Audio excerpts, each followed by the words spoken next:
I have the privilege today of chatting to someone who not only has an incredible record with the 3 Peaks, 25 completions, 3 wins, I think 18 years between his first and second win, an ex-Olympian, generally well-known hero of off-road cycling, and someone who's been involved in, on reflection, the most amazing battles in the race for the podium and for first place during the Rob Jebb's period of wins. A 3-time winner himself, and it's a joy to introduce Nick Craig. So Nick, massive gap between your first win and your next win. There's obviously a tale to tell there, but I want to go back a little further to before that first win and before you first rode the race, and just talk a little bit about your father, Ian, who won the race once. Did he win it once? Yeah, once. And were you on the scene then, or was it before you were born? Before I was born, so it was 1963. Mm-hmm. So is that the second or third? Probably better. Yeah, and of the event. And I was born in 69, so yeah, it's before me. And so obviously, I think he took from what I recall, he took a break because he was in the services, wasn't he? He took a break from bike racing completely, and then came back to it a little bit later. Yeah. So when he came back to cycling, I was 9 years old, and he just took me to a Northwest Cross race, and then I can't remember how many races we went to, maybe 2 or 3. I raced in, you may have seen the picture of me on a rally arena, 24-inch wheels, ball tyres. To get out. No helmet, football shorts and a football shirt at Leverhulme Park, where there was a race just the other week. Last weekend. So, yeah, last weekend. And I was 9. And at the end of that season, into the September, he rode the 3 Peaks. And I'm going to say that was 1979. So I was there watching, supporting. Yeah.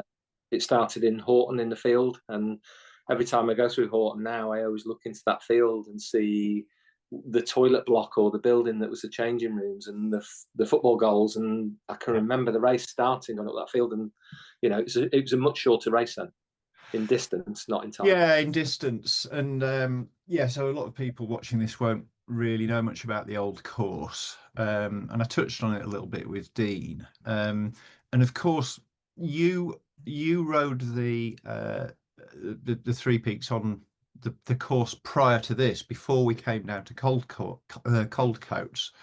And you'll have won it on that course when we used to come straight off the front of Ingleborough. Just describe the course really, really briefly. There are maps on the website, but just describe it for people. The course now? No, sorry, the 1991 course where you would have won your first race there. So it was basically the same start. Yeah. It went to Cold Coats, up Simon Fell, onto the top of Ingleborough, and as far as my knowledge is, it was very similar to what it still is now, apart from the erosion control. And then as you crested Ingleborough, instead of turning left, we went straight on and followed what was a pretty decent track down to Ingleton. And it actually brought you out.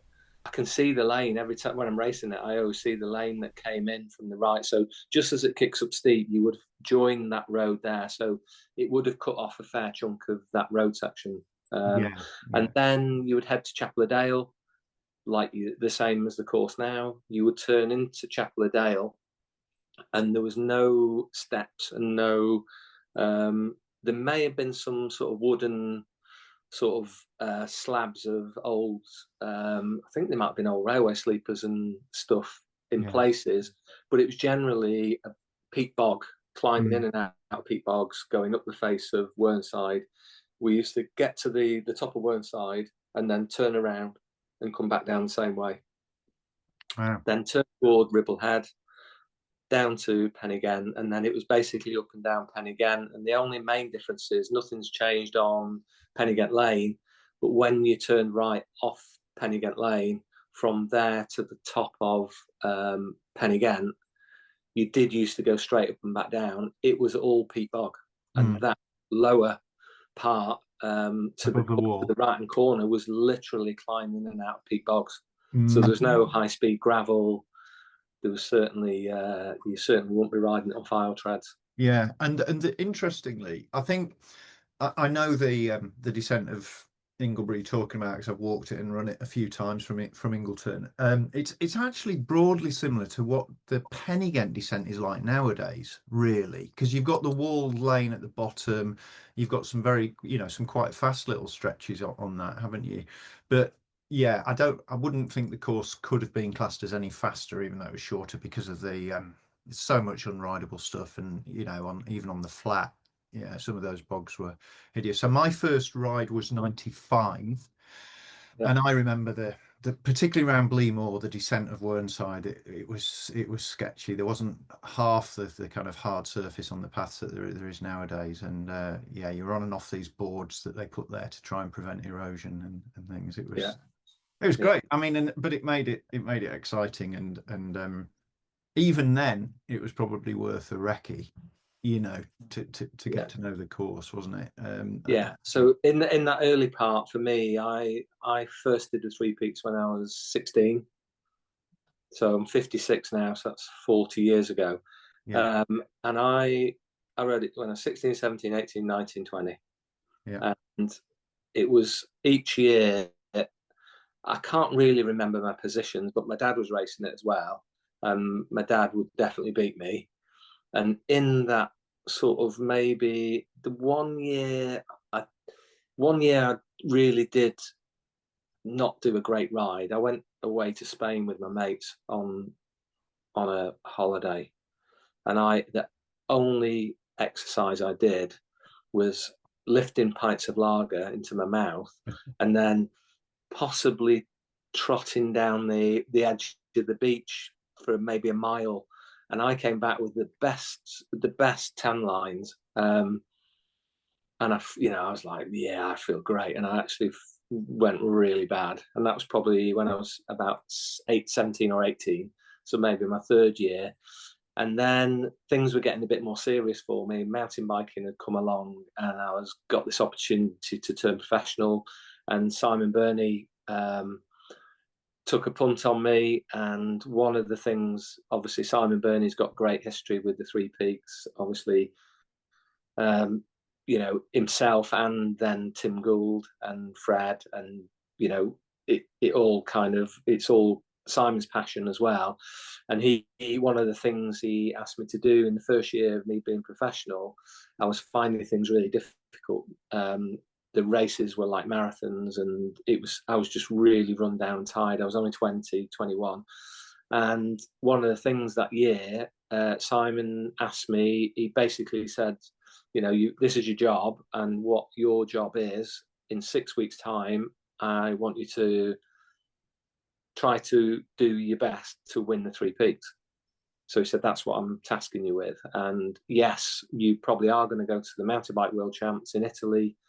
And if you get selected, and I got selected for the mountain bike downhill and the cross country, but that did not affect the ultimate goal that Simon set for me, which was to win the Three Peaks.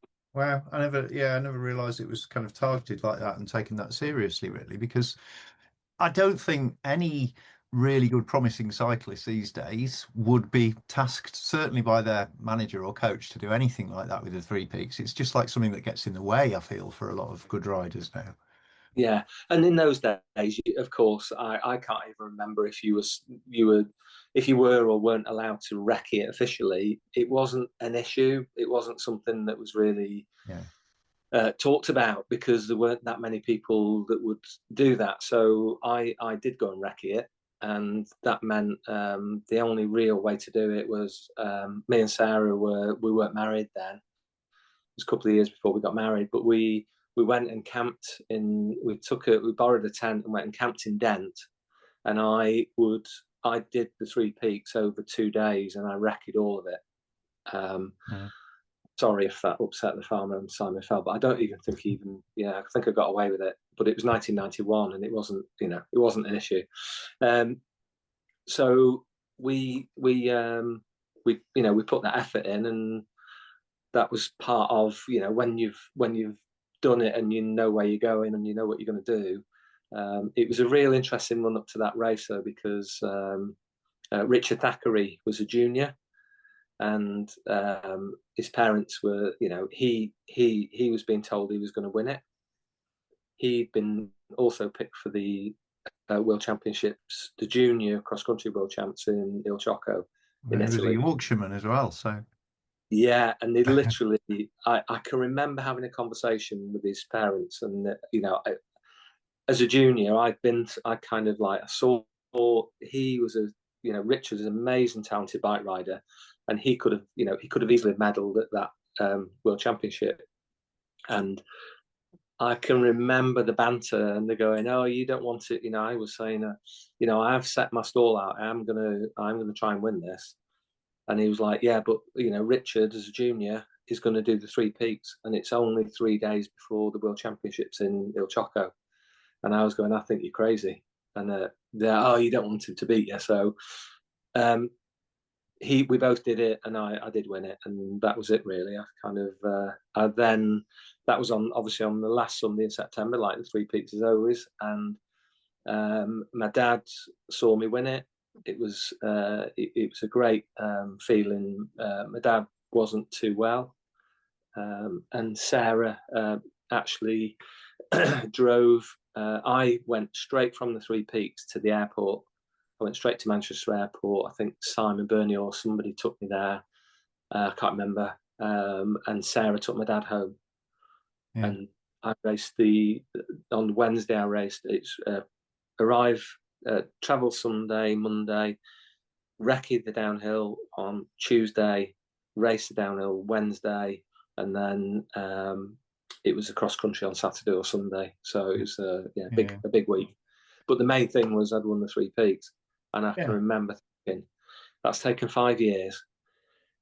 That's taken a lot of effort, and I'm not doing that again. And for 10 years, then it was easy to say I'm not doing it again, because I then had mountain bike world championships, was always around the 20th, 25th of September. They always used to be that little bit later. So for 10 years, I just stayed away from the 3 peaks, and I was all right with that at the time.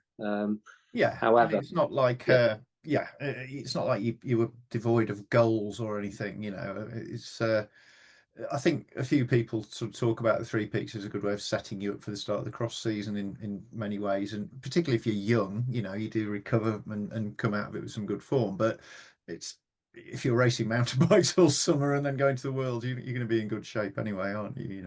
Yeah, it just always, it probably fell on the same weekend, or to be honest, you did the mountain bike Worlds and you were so done in, you just needed a holiday, and it was kind of like about a holiday. So then what happened is it was this 2002, so 10 years go by, and I've kind of done a lot of World Cup, 17 times World Championships, so over 17 years.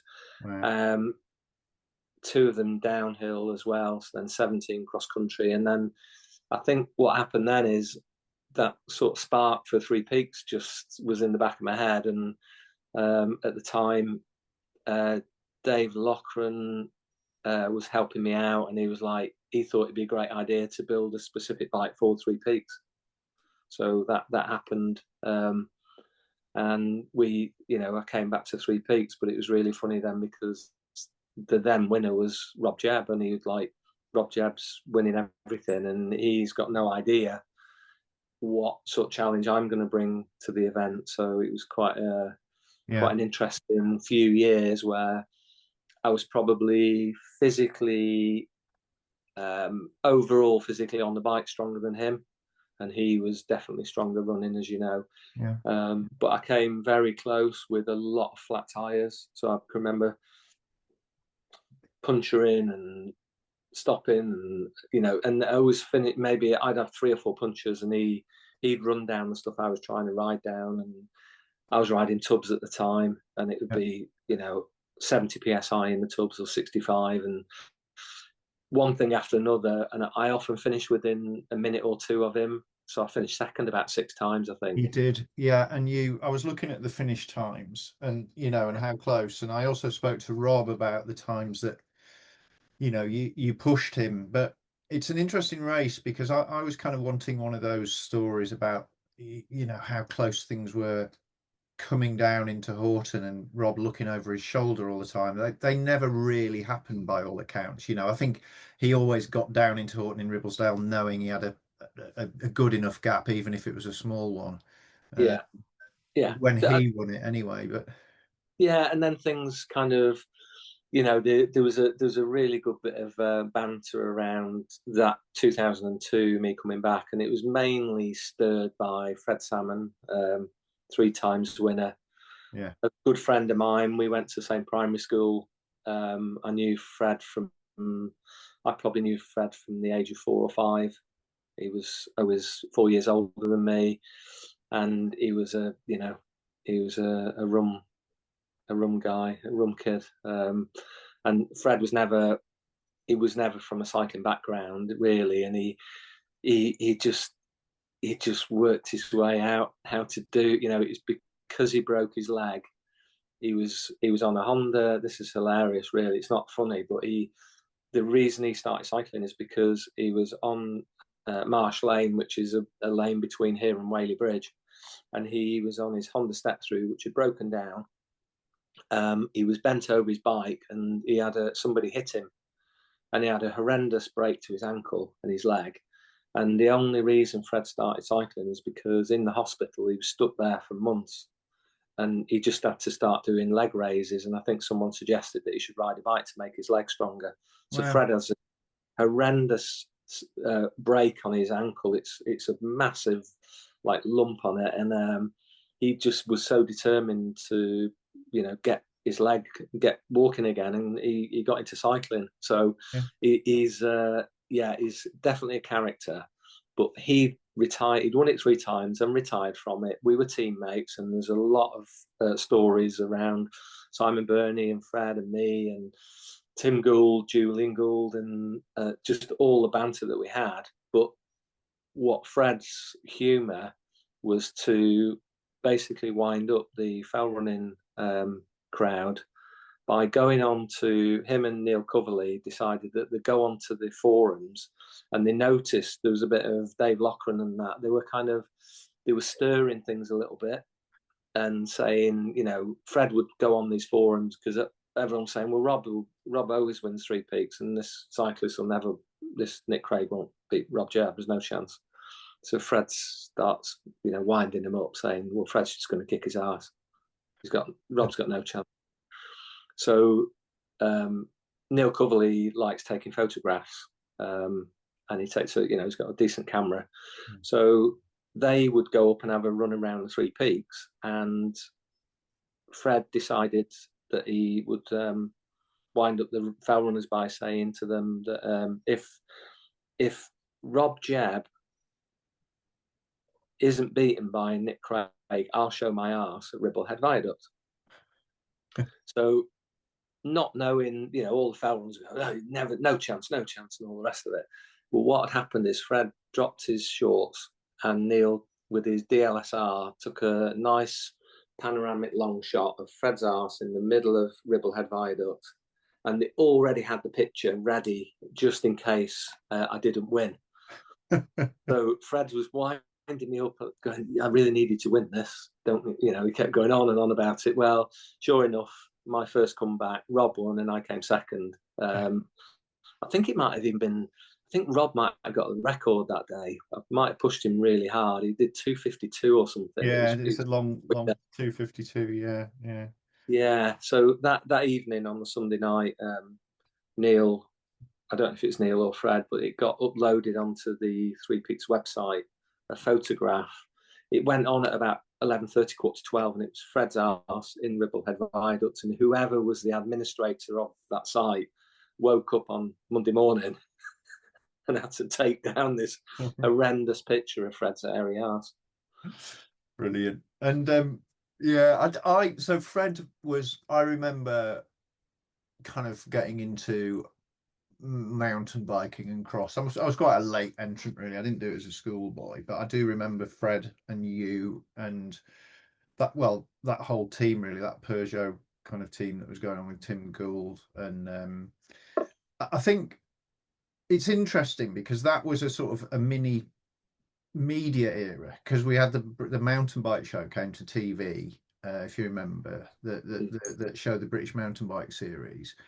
And I think what you've just reflected, really, in one way, and I was going to ask about that, is when you came back, it's almost the whole race came alive a little bit more with the internet, and I think this happened to a certain number of events generally, where you've mentioned earlier that that there wasn't a huge amount of people did the Three Peaks. There was maybe 150-ish, 200, and then the internet sort of bit in, and the forums and people saying, "Oh, you want to try this?" And I think the fetch of the race suddenly got a lot larger as well. So there's those two things really where the media sort of played a role in things. Because Fred Salmon was like, and you were like a household name to me when I was 18, 19, and the mountain bike shows on. Well, maybe 21-ish, around the early 90s, wasn't it? And it's funny, and then there was no internet then, obviously, to speak of. And then, yeah, I think the Peaks really took off, and it went to its biggest fields when all the forums got really busy with all the discussions about it. And that's probably when you came back, really. You were probably tempted in by it, and Dave Loughran too. Yeah. Well, it was, he recognised that, he recognised that mass participation and somebody that's been a mountain bike pro, doing the normal, what you do, World Cups and that kind of travel, he sort of could see that it's almost like it's like the marathon concept, isn't it? By going to endurance events. So I was doing, there was a marathon in Builth Wells that John Lloyd put on, and there was 1,800 riders, and it's not a race, but he came up with the idea and said, if you go and do that, everyone will look at what time you've done. So just go and ride around that as fast as you can. And it was the banter on the forums kind of grew that there was more value in that than there was in me winning a race in Europe. Yeah. It's, you're touching the audience, and the audience, all of a sudden, the people that are buying bikes can see how they compare against you directly. Just coming back onto that bike, talking about selling bikes. So Dave Loughran, for people who don't know, was the owner of Planet X, the person who set up Planet X bikes and On One, I think, at the same time. And I remember that bike you're talking about, the one you came back to do it on. It was a titanium. It was sort of quite revolutionary in a way, because no one had built a bike specifically for that. There wasn't gravel bikes didn't exist. You had cross bikes, and you either had an Allen cross bike or some 531 cross bike that you knew someone had built, sort of thing. And so tell me a little bit about it. Did you get much say in it, or did he just present it to you?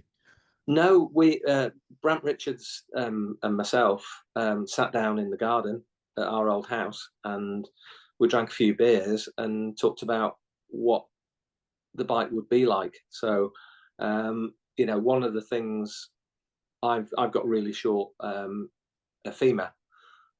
I'm 5'8", but I've got like a really short inside leg. My saddle height's like 690 with a 170 crank. So one of the things I wanted was a steeper seat angle. I didn't understand, all bikes, everyone was expected to have a 73.5 or 74 seat angle, and I wanted a 76.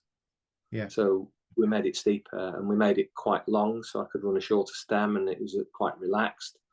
And it was really quite nice to actually have a say in it. And it was only a 1 year thing, but it certainly got the ball rolling, and it got me playing on the bikes. And previously, in those 5 years when I first rode the Three Peaks, I'd ridden on, bikes that I'd thrown together that were cross bikes, whatever they were. And one year I rode on a road bike because I didn't have a cross bike, and it was an Allen road bike, and it had normal road calipers on it. And we used to have 28mm tubs, didn't we? Yeah, and it was 28mm tub in an Allen road bike with caliper brakes, and it got me round. It was fine. But to think then how the bikes have changed over the years, that's really quite interesting. And what was, I suppose, I did finally win the 3 Peaks again. I managed to beat Rob, and it was really Paul Oldham. Paul Oldham had ridden flat bars. I think maybe Chris Young had ridden flat bars as well. Yeah, Chris used to. Yeah, Chris used it, and then Paul Oldham used them, and he just said we used to get so much thoracic pain and struggling to descend on these bikes, and Paul just said it was so much nicer on a flat bar, and the rules said you can use a flat bar, your bars can't be wider than 50 centimeters. So I just got a pair of bars, made a flat bar bike, and then I came and I actually beat Rob on that bike. But it was a real interesting day because I don't think I've ever had such a close race in the 3 Peaks ever, because Rob was changing bikes. Rob had a different bike for every. I think he changed bikes maybe 6 times in the. Yeah, we used to do it at all the major stops basically. So you used to grab a bike at the bottom of at Coldcoats, do the road, get one at Chapley Dale to go over Whernside, get your road bike back at Ribblehead. Yeah. Change it at the bottom of whether you then took a road bike for the end or not, I don't know. But I think that was Wheelbase's attempt to be pro, you see, back then. And it was slick, and when Rob marginal gains. One of the things I noticed that, like, how am I going to beat Rob? Rob is a really strong bike rider, and he was a really strong bike rider then. I recognised that straight away.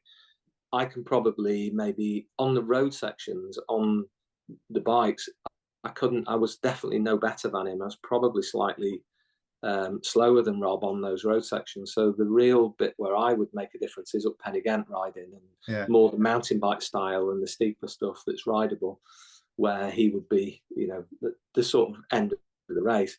But what was more interesting was that day I rode on one bike, and I just stayed on that bike.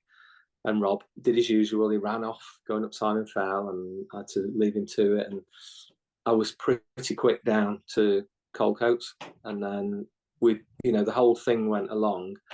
I was getting closer to him, and I came down off Whernside, and I was probably about 20 seconds behind him. And you're not allowed to change your bike within 100 meters of the road junction. Yeah. So he was on his cross bike, and he dropped onto the road, and I could see he was 20 seconds in front, and I had to really grit my teeth to just catch him. He swapped bikes onto his road bike, and I just managed to get onto the back of his wheel. And I've always thought, in the 6 years I've tried to beat him and come second, I always said to myself, if I can get to Horton and Ribblesdale with Rob, I'm going to win. I'm just having it. So I remember you. I remember you saying that after you'd won it, and I remember chatting to you about it. And one of the things that came out of it for me was, and maybe quite a few other people, that year that you won it, the first time you won it again, 2009, I think. Was it? Maybe 2000. I don't know.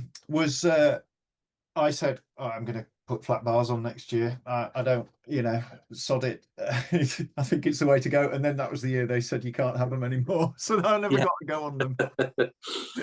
They were pretty nice, and it's I'm not very good at keeping things, but those flat bars they're still somewhere in the roof of my garage. I've kind of I set eyes on them. They had SRAM double tap shifter.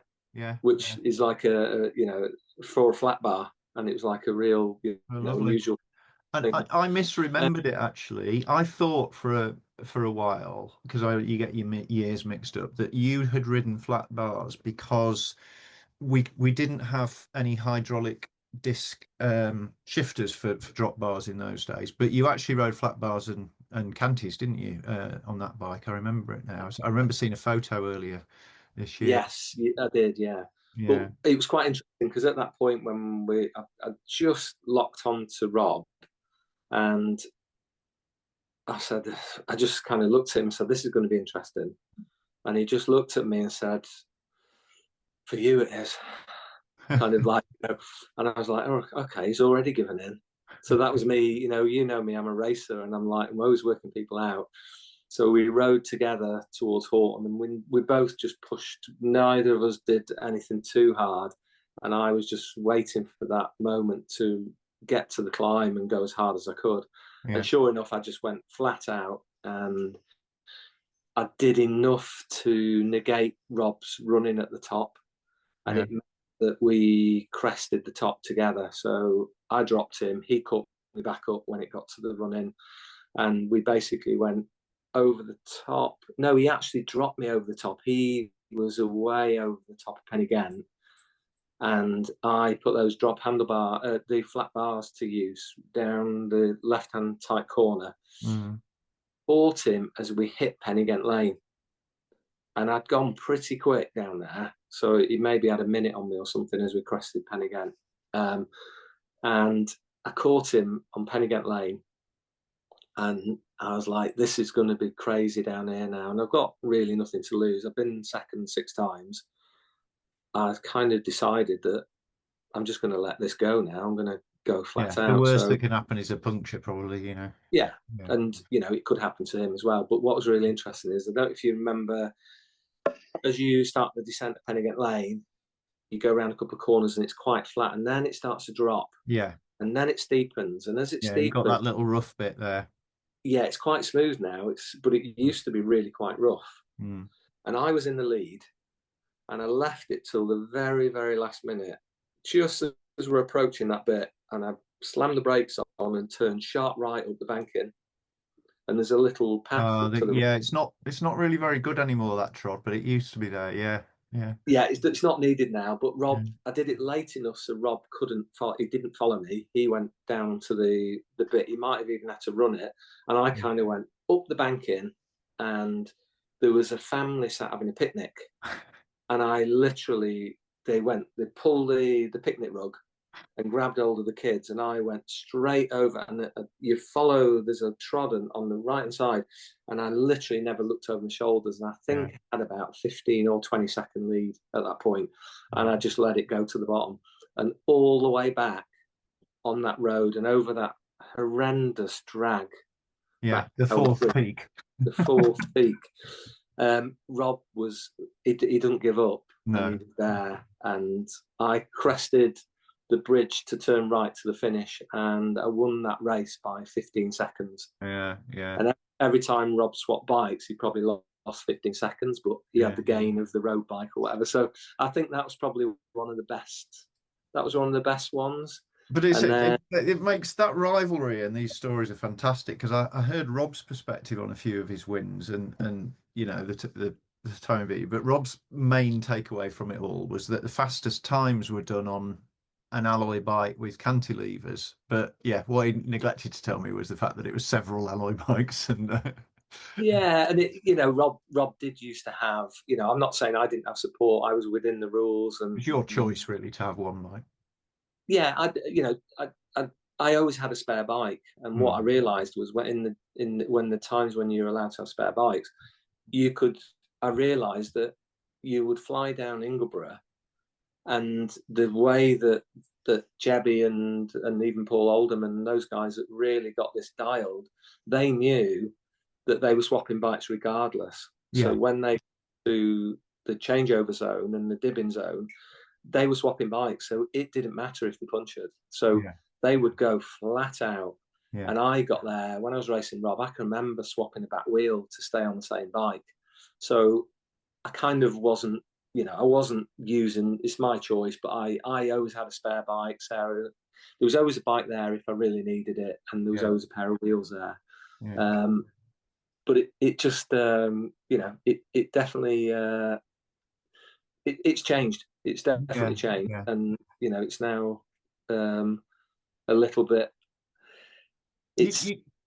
I think you don't have to do as much to your bike nowadays. We've got bikes that are much better at the 3 peaks, obviously with the advent of really good gravel gears that, you know, you don't have to really go custom on your bike to make it a good 3 peaks bike nowadays, but you had to spend a lot of time and thought on it. And I remember that was another factor back then, certainly the 2010s, or sorry, the 20s, that era. It was, oh God, I've got to get my 3 peaks bikes ready now. And it was a load of faff and evenings in the garage, just what, you know, changing your all this, that, and the other. And of course, did you put top pull levers on, Dave? I think you will have done. you had to do that. Interrupted, yeah. And of course that would mean you set cables throughout, and you know, because you were trimming your cable outers for the top pull levers and all of that. You know, everything was just, it all added up, didn't it, with a couple of bikes? Yeah. And then on the following week, before the first round of the national trophy, you were having to put it all back again. Yes. Yeah. It was a horrendous amount of work. And you're right. When we've gone hydro disc brakes, I feel like now I can just hang on to those lever hoods. I can pull the brakes from the top and I can stop. Yeah. And I'm not too concerned. It's definitely made life easier. Yeah. And I think the next 10 years, because it always evolves, the race, and having spoken to Dean and having spoken to Rob too, I think it's semi-inevitable we will be allowed a few more mil on our tyres over the next few years, really, because I think part of the mission is to make it accessible. It's amazing amount of first timers every year. You know, we do invite a lot. It's not a kind of closed gentleman's club kind of thing. We do invite a lot of first timers along every year, really. But I think to make it accessible and to make sure the race is sustainable, you've got to kind of get rid of those fine, you can only win it if you do this, or you can only do well if you do that bike sort of thing. Yeah, I mean, you'll probably know, but the rule on flare bars has changed this year. So yeah, I totally understand the flare bar rule was to stop people taking it to extremes where they're turning the levers flat, so it's almost like a mountain bike flat bar. So, you know, saying that you couldn't have a flare bar, you can't buy a cross bike now, and you can only buy a gravel bike. And if you then say to somebody, you've then got to change all that, I think you then, you know, Dean's recognised that was causing people to think, do I really want to do this event? So it's not, you know, if we're not careful, if we don't change with the times a bit, if Dean doesn't, if the race doesn't move with the times, it just becomes a retro event. And you know, it's only people maybe like me and you that could actually still have those parts to do it, and that's not inclusive. So no, I think the race should take this as a gift from the cycling industry, really. You know, gravel's come along, and all of a sudden, all the big companies are building 3 peaks bikes, basically. You know, if you look at it in that sense, you know, it's a dream. It's a dream for the race. It's definitely going to make it more accessible, and yeah, I think certainly for myself this year, because Elsie's going to be doing it for the first time. You know, the prospect of, I mean, I am having to do a few modifications and putting mountain bike cassettes on and shifters, rear shifters on the derailleurs on, but that's about it, you know, and some, you know, different tubeless tires and stuff. But even with 2 people doing it, even with the easy bikes these days, it's enough, you know, this week getting on with all of that. Yeah. So it's nice. It is nice, and it's refreshing that we can just get on with it. So just back to your rivalry, I think it's been a fantastic thing, and we know Rob's won so many times, and but what's made those wins good is, like with any competition, is the amount that you've pushed him. You've been second more than anyone, I would say, without looking too detailed into the results, and all of those have been to Rob, basically. And when you come second to somebody, you learn, don't you? You learn how to. It's not, if all you do is win, you don't learn to lose. You'd have to learn to lose. I'll take your word for it. I'm not just a winner. You know, for me, competition's all about. It's definitely about beating somebody that's maybe stronger or fitter on that day by thinking about all of the things and all the learning, and going away with a kind of going away from being beaten and thinking, right, how can I win this, and if I'm going to win it, how am I going to do it? And just I'm not a dedicated Three Peaks trainer. I've actually realised at my age that the best thing I can do for Three Peaks is a little bit of walking, probably 1 or 2 walks with my bike, and a couple of walks without my bike, and just going and doing it. And for me, it's more about, if I can do in the run up to Three Peaks, if I can go in with really good shape for 3 or 4 hour events. So I've done quite a lot of gravel and marathon riding. I've probably done about 4 or 5 events over the last 2 months. And to me, that's what my system, I'm ready to ride hard for 3 hours, really quite hard. And that to me is more important. Of course, on Monday, Tuesday, Wednesday, the following week, I'm going to be aching, and I probably will be suffering the following week at the National Trophy. But surprisingly, over the last few years, I found I have tried training. I've done it where I've gone out and walked up Kinder Scout every Wednesday for weeks leading up to Three Peaks, and it's made no difference because I get tight in my back. I get, I don't really benefit from it. And I know Rob will tell you when he does Three Peaks next week, he's recovered by Tuesday, because it's no different to what he does most days. He still runs about 30 miles a week. It's amazing for a 50-year-old. He's got an incredibly good, healthy body. He won't tell you that. He'll tell you that he's aching everywhere and he's got all these problems. But relative to other people of his age, it's incredible. But the walking thing, this is another myth that I think it's important to shatter, because all the time when I talk to people about the Three Peaks, they go, "Oh, Rob Jebb's a great runner," and I goes, "No, he's a bloody good cyclist as well." And he always has been, But I think I need to shatter this myth with you being a good cyclist, because I've never been there, but I've looked up Simon Fell on the years I've been in the top 15 or whatever, and seen you so close to Rob on bits that you are nowhere near cycling. You are not a bad runner. And just a little secret for the viewers, for the listeners, I used to do a bit of fell running, and I turned up at the Kinder Downfall race one year, probably 15 so years ago, and I was quite chuffed with myself. I think I came in the top 15, and I looked at the results, and I didn't even realize you were running it, and I think you came 5th or something. So you're not a bad runner. No, I'm not too bad running up, but I was never born to run down. So I enjoyed fell running. I remember going and doing the Kentmere Horseshoe because I wanted to go and do Jebby's local race. And when I got there, I was a bit disappointed he was in Europe. And I do enjoy running. Since 5 years ago, 6 years ago, I did have a knee surgery, so I don't run anymore. And this isn't. The truth is, I've always said you can win the Three Peaks without actually running anywhere. Yeah.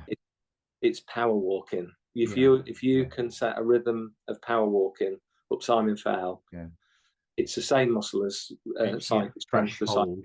It's the same deal, really, isn't it? Where Rob is amazing is when I'm power walking and I lift my head up, and he's actually running. And when I met Rob a few weeks ago, I just happened to be at the Hope Factory seeing Paul Oldham, and Rob was there, and he was actually driving back past. I was going to go and walk around Whernside, so Rob came and joined me, and we went for a walk around Whernside, and it was really funny because he was thinking that we'd go for a run, and I said, "I'm not running anywhere." And we had a really good. What was incredible was to go around there at such a nice steady pace, having a chat, and the views, and things that I've never seen. I've ridden Three Peaks 25 times, and I've never ever seen what I saw that night. We had a beautiful night. There was views. it's an amazing route, and if you've never done it and you're never going to cycle it, you must go and walk around it. Yeah, it's I think if I could go and watch the Three Peaks anywhere, it would be on the Descent of Whernside, because I think it's a really special place. It's the most remote part of the race as well. That bit where you started coming down to Bleemore, but there's the gorgeous waterfalls and all these things that you don't have time to look at. It's yeah, it's a lovely. That waterfall you're talking about, I'd never seen that till a few weeks ago, ever. And when somebody, I forget which photographer it was, they got a really good angle on it, and they were with riders coming. Yeah. I'm like looking at it. What race was that in? And I know exactly where it is now. But that's exactly it. You don't look over your shoulder this year when you see it, when you're going past, won't you? Yeah, exactly. And it's going to be an interesting one this weekend. I swore after last year, me and John Watson, we've both done 25 on the same year, and we both said, it's our last one. I was kind of thinking it was the last one. It took me about 25 seconds after finishing. I think I finished 6th or 7th. I passed poor Will Wetherall on the 4th peak with about a mile to go, and he was riding a flat tyre. So I felt for Will, but I think I ended up 7th or something. And I kind of straight away thought, I quite fancy doing this next year. And the only thing I would say is that, for me, my main hope for this coming weekend is that I manage to finish it, because up to now it's been 25 starts and 25 finishes, and I know that could easily go wrong with a bad crash or whatever. And I just can't wait to be there. No, me neither. And I'm looking forward to seeing you there, because you're a kind of mainstay of the event. You're just one of those faces who's always been there in the era that I've done it, really. And that's one of the nice things about it. It's like the social aspect and the hanging about in the field afterwards, weather permitting. We haven't had a really bad rainy finish for a few years, but it's like my favorite village, really, at that time of year. I just think of all the nice chats I've had and the great feeling you get when you get to Helwith Bridge. So just on that subject, we should wrap up soon, because we've really been rabbiting and we'll have lost viewers by now, I'm sure. But so it's Elsie's first year. There's also my 2 nephews, Matt and Angus, are doing it, not for the first time. They've done it a few times now, a couple of times each at least. So it's great. 4 Haygarths out of 400 riders, so that's a lovely feeling. But Elsie's first, and she's not here at the moment to directly ask you a question, but she's just said she wanted to know, it's a long time since you've been a first timer, but as a first timer, what should she fear most? What should she get? What's she going to have to overcome most in her head? What's going to break her most? I'm obviously, being your daughter, she's had it described to her. Has she walked over there? She's walked them all. We did a little recce, but she sort of knows it. She doesn't know every section of the course. There's bits she can't recce, but she's been there every year since she's been born, at the race. So she's in her blood, but it's a biggie. Isn't it? It's not a kind of, I'll just rock up and do it kind of thing. Yeah, and I know Elsie. I know, she'll be determined and she'll be up for it. But ultimately, you see people hit Simon Fell for the first time, and you can almost, they've done the training and they think they've prepared themselves for it, and they get the shock of their life. They get the shock of their life in the first. They're not even on to the steep bit, and it's those first bits where you get a little bit of a horrific. And if you lift your head up and look up, you could break yourself. And even on Sunday, I'll be the same. So I'll try to ride at 85% of my effort. So I'm never going to be flat out. I'm just not going to do it, and I won't look up. I can look at the legs in front of me, and I can look at the wheels in front of me, but I'm certainly not going to lift my head and see if there's 20 people, 100 people, or 200 people in front of me. I'm just going to get on with it. And way I think about Simon Fell is left foot, right foot, left foot, right foot. Just like a rhythm, just literally beat the rhythm out. And before you know it, if you don't look, you will crest that top. Your calves will be screaming. You get on your bike and you pedal them out. You'll just loosen the legs off. You get to that style and you meet lovely people that lift your bike over for you. Everyone's encouraging. It's a great feeling. And you've cracked it then, because you've got a really nice bit of riding and you've only just got to get to the top. And if you get to the top of Ingleborough and you've basically, nothing after that is going to be as bad. The hills get easier, but you get more tired. That's what I always say. Yeah, and most people, I probably, hydration's quite a factor. So starting with the bottle and drinking that bottle before you've even gone on to Simon Fell, finished it by the time you're on Simon Fell. A bottle when you get to the first speed on the road. If you've got somebody, or you can get some water from the neutral feed before you go on to Whernside, then a bottle at Ribble Head. And it's, that you need to have your gels and your bars and your energy, and it's so important. And I often ride, in the last few years I've ridden with under 23s, under 23 boys that are way stronger than I am, way fitter, and they go way too hard on the road sections of Horton. And I'll do a turn, but I'm just going to roll through, and I'm going to make sure I'm hydrated, make sure I'm fueling, because when I get to Horton, you've then got to hit Pennygate Lane, and that's, if you're going to go fast, that's when you go. And if you're going to survive and you want to have a solid finish, you really have to pace yourself and you have to hit that lower slopes of Pennygate with the strength and the energy to go up. And everybody gets cramp in the Three Peaks, but the one thing you could do between now and weekend is make sure you stretch your calves. We bike riders with the tight hamstrings, and you're a runner, Dave, so but it's those things. It's get stretching, make sure you taper, make sure you're hydrated, make sure you eat properly this week, no missing meals, and just look at yourself and freshen up and just be ready to give them. And I know she'll be fine because she's a Haygarth, but it's just getting over Simon Fell and not having an expectation. Don't be too don't expect to be in a position. Just just get be on. Be where you are. Down. Yeah. Just a quick final question, Nick. Thanks for your time tonight.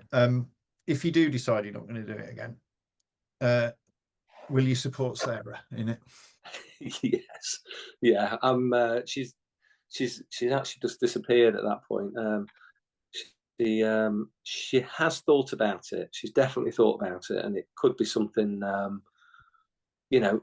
It's one of the things. I think if tyres did get bigger, I think it would be something that she might tackle. So she's not like Elsie, where she's young and fearless. She's 54 and kind of new to drop handlebar gravel riding, where you're taking. We all know that it's kind of never on the bike. It's quite extreme. Yeah, it is. It's hanging onto those handlebars. It's hanging onto the brakes and the bars coming down Pennygate. Not necessarily Pennygate Lane. It's that top bit. I think it's. Well, you're on the edge. Forearms are wrecked by then anyway, aren't they? They're just tired, and it's hard. Yeah. Anyway. But it would be a really nice thing to see Sarah on the start line, and I would definitely be there supporting. And Dean, all the previous, John organising it for all those years, and then Mark taking over, Mark making sure that we came back after the pandemic. That was really, really important. And now Dean taking over, and it's just, you couldn't wish for better people to the organisation and the passion behind the whole of the Three Peaks makes it what it is. It's we're all excited about it. We are. Grateful. Long may it last for many years to come. Nick, thanks. It's been an absolute joy. As usual, when I do any interview with anyone about the Three Peaks, it just gets me so fired up and excited. I just every year I've been doing it for so long, but I just can't quench this thirst. It's brilliant, isn't it? And what a lovely race. So yeah, thanks for your time. Really appreciate it. Look Good forward luck to at the seeing you on the weekend. Yeah, you too. Cheers. Thanks.